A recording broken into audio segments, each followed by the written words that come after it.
भगवान की मंगलाचरण की 4 मंत्रों से प्रारंभ करते हैं। श्री हरिहंत सदा मंगल मुक्ति मार्ग करे प्रकाश सिद्ध सदा होवे सिद्ध शिला कर करे निवास शुद्धात्मिक निर्मल साधक साधु पुरुष की सदा शरण हो। धन्य घड़ी वह धन्य दिवस जब मंगलमय मंगलाचरण हो। धन्य घड़ी वह धन्य दिवस जब शांतिनाथ कुंजनाथ अरहनाथ भगवान की जय। जब वात्सल्य रत्नाकर आचार्य विमल स्वामी जी महाराज की जय। जब आरिका बागमती माता जी की जय। जब आरिका यशस्वनी माता जी की जय। जब आरिका संत की जय। आज बागमती माता जी के समाधि दिवस पर मुझे माता जी के आदेश से बोलने का अवसर प्राप्त हुआ। यद्यपि एक बात सत्य है, जिस मार्ग पर वो चले हैं यदि हम उस मार्ग पर चल रहे हों तो हमारा कुछ बोलना सार्थक होता है। हम ग्रस्त और वो निर्धनक अवस्था में बहुत मुश्किल है कि किसी के बारे में कुछ कहा जा सके। फिर भी कुछ भूली भुसरी यादें जो उनके जीवन के साथ मेरी जुड़ी हुई है मैं बताना चाहूंगी। बचपन नाम एरावती और हम सब साथ में आपस में बड़े हुए एक साथ में। बीए तक उन्होंने मैंने साथ साथ में शिक्षा प्राप्त की। यहाँ तक कि हमारे पिताजी और माता जी के पिताजी दोनों साथ साथ ही आए जाया करते थे और हम उन्हें धन्नालाल जी काका साहब के नाम से बुलाया। परिवार में भी आने जाना था क्योंकि प्रद्युम्न जैसे हमारे घर की बेटी की शादी हुई थी तो वैसे भी आने जाना था। तो यह संबंध छोटा नहीं है, यह बहुत दूर का नहीं है, यह पारिवारिक संबंध निकट का संबंध है। एक प्रश्न जब हम छोटे थे उस समय नाम जो चलते थे आशा उषा अनीता सुनीता ये नाम चला करते थे। उस समय एरावती नाम मेरे ख्याल से पूरे इंदौर में नहीं सुनने में नहीं आया। तो हम छोटे थे तो विचार करते थे कि एरावती नाम क्यों रखा। उस समय तो समझ में नहीं आया। तब तो ये समझते थे कि शायद नेमिला भगवान शांतिनाथ भगवान की माता का नाम एरावती है, एरा था इसलिए नाम रख दिया होगा, या एरावत क्षेत्र से कहीं एरावत नाम आ गया होगा। ज्यादा समझ तो थी नहीं। लेकिन जब समय बीता थोड़ा सा अध्ययन किया तो ये पता लगा कि एरा का अर्थ होता है एक युग, एक काल, एक कालखंड, एक तो मुझे ये कहने में कोई अतिशयोक्ति नहीं है कि उन्होंने अपने नाम को जो जन्म नाम था उसको सार्थक किया। और इस 21वीं शताब्दी में प्रथम गणिनी आदिका बनकर इस काल को नारियों के लिए विशेष रूप से जीवन इस प्रकार किया कि आज कोई भी नारियां यदि धर्म क्षेत्र में आगे आए तो उनके लिए वो उदाहरण। जिस समय हम साथ पढ़ते थे पता नहीं था कि उनमें ज्ञान की कितनी विलक्षणता है, क्योंकि बच्चे थे ऐसा समझते थे कि उनका हमारा साथ साथ चल रहा। आज जब उनके ज्ञान की ऊंचाइयों को देखते हैं तो ऐसा लगता है कि हमने हमारा जीवन तो ऐसे ही खो दिया। क्या किया? जिस ज्ञान को पाकर के उन्होंने जैन धर्म का विज्ञान लोगों को बताया,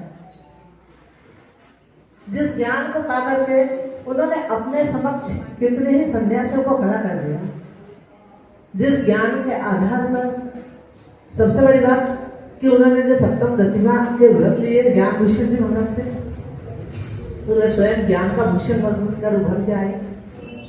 श्रेयांश सागर जी महाराज से उन्होंने संस्कृत की शिक्षा प्राप्त की, उन्होंने जीवन में इतना श्रेय पाया जिसकी कोई तुलना नहीं है। वात्सल्य अपनाकर विमल सागर जी महाराज के चरणों में जब अपना मस्तक झुकाया तो विमल सागर जी के विमल परिणामों का प्रभाव उनके ऊपर इस तरह से पड़ा कि उनका हृदय विमल से विमलतम हो गया। जब विमल सागर जी महाराज ने देखा कि मेरे चरण में, मेरी शरण में जो शिष्य आई है वो तो निमित्त ज्ञानी थे, जानते थे कि इनका भविष्य क्या है। शायद उन्होंने तभी परख लिया था कि ये कहीं ना कहीं मेरी परंपरा को आगे बढ़ाने में सार्थक हो, और उन्होंने उन्हें अपने संघ में प्रमुख गढ़ी आने का पद दिया। ये इंदौर के लिए गौरव की बात है। एक इंदौर में जन्मी कन्या जिसने भाटे की हवेली में जन्म लिया।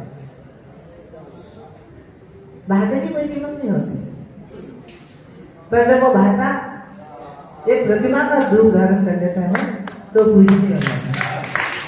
उस भाटे की हवेली में से निकलकर उन्होंने अपने आप को पूज्य बनाया। उनके पिताजी का नाम था धन्नाराय जी। उन्होंने उनके नाम को सार्थक करते हुए उनके जीवन को धन्य किया। उनकी माता का नाम था कमला देवी। सरस्वती जो विराजमान होती है कमल आसन पर, तो उन्होंने सरस्वती की इतनी आराधना की कि स्वयं कमलासन पर विराजमान होने के तुल्य हुई। बहुत विचार करें तो महान पुरुष जो होते हैं, महान व्यक्तित्व जो होते हैं, उनके जीवन की एक एक क्रिया, एक एक तिथि, एक एक कर्म जो भी वो करते हैं वो सारा अनुपम होता है। और मेरे ख्याल से आज हम यदि उनके ग्रंथों की रचना को देखें तो 36 ग्रंथ उन्होंने लिखे हैं, जो निश्चित रूप से इस भाव में जब वो जन्म लेंगे तो 36 गुणधारी आचार्य पद को प्राप्त करेंगे। 34 वर्ष तक का उनका दीक्षा काल रहा। 34 वर्ष तक का 36 मेरे पढ़ने में गलत आया होगा, तो पर मुझे एक बात अनुभव में आई थी कि अभी वो आचार्य बने, पर 34 अतिशय से युक्त निश्चित रूप से तीर्थंकर भी बने। तो ये है आर्य का पद का 34। तो उस 34 से मुझे ऐसा विचार आ रहा है कि कभी 81 में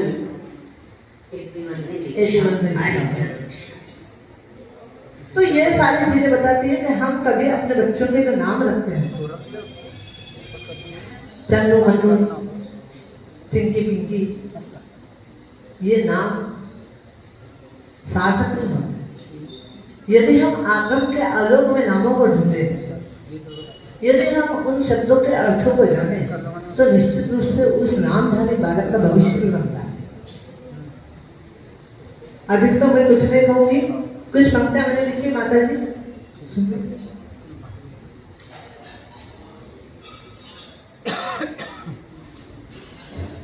साथ साथ चलते थे, दीक्षा हुई उनकी, ब्रह्मचर्य व्रत दिया, उनकी सखी थी सुधर्मा। हम साथ में पढ़े थे, मेरे मुझसे सुधर्मा ही निकलता है, तो उनका नाम नंगा रंगमती महाराज रखा गया।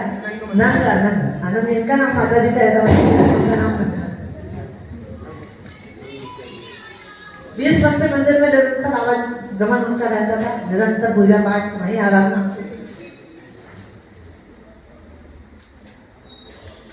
जब उन्होंने तो कदम बढ़ाया तब तो हम खेल रहे थे, लेकिन अब समझ में आता है कि उन्होंने कदम बढ़ाया लेकिन हमने क्या किया।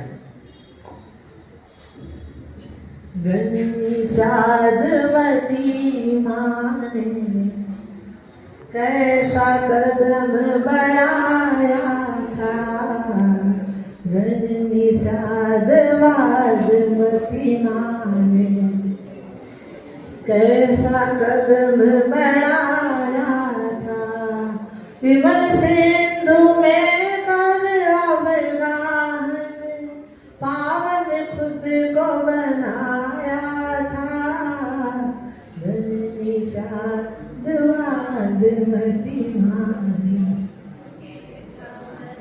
धन्य हुई तौर नगरिया, धन्य पिता श्री धन्नालाल, धन्य धन्य हुई माता कमला, धन्य हुआ पूरा परिवार, धन्य हुई भाटा की हवेली, जहाँ संस्कार पाया था, धन्य निषाद वाद मति माने, कैसा कदम बढ़ाया था,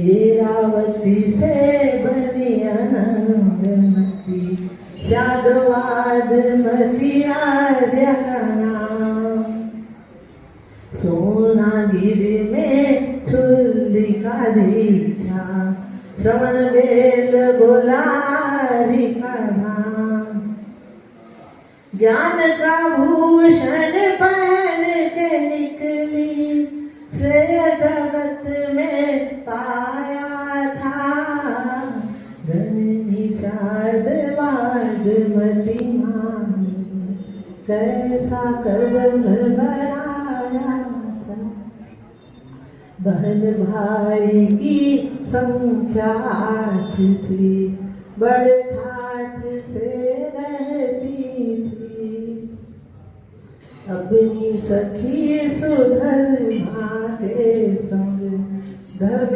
क्रियाएं करती थी,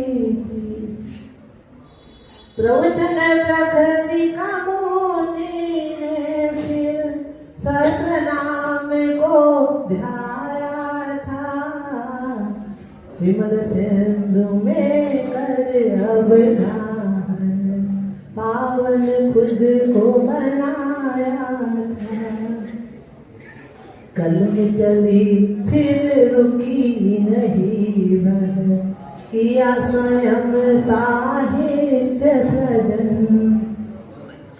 अनमोल रत्न प्रथम थी रचना, उनकी प्रथम रचना जो उन्होंने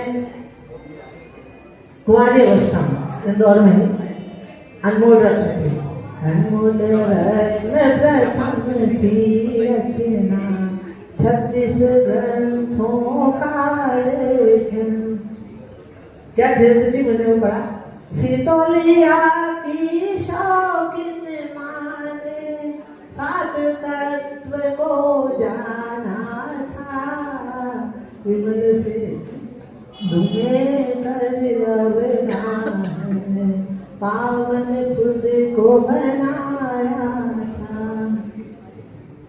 कोई उपाधि लुभा न पाई, मुक्ति का लक्ष्य बनाया था, इंद्रपुरी इंदौर नगर में पूज्य गणिनी पद पाया था, हुई समाधि दारू हेरा में, अंत समय जब आया था,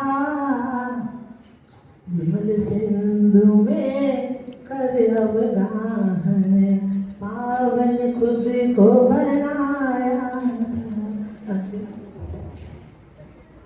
आज समाधि दिवस माटिका, श्रद्धा सुमन चढ़ाते हैं, गुण अपार का पारण पाने, यादों में खो जाते हैं, श्रद्धा भाव से भरा हैं, श्रद्धा भाव से भरा हैं, उनके गुण को गाया था, विमल सिंधु में कर जीवन सफल बनाया था, बन ऐसा बोले जननी शारद मतिमानी कैसा कदम बढ़ाया विमल सिंधु में अवगाहन पावन खुद को बनाया। जब साधु माता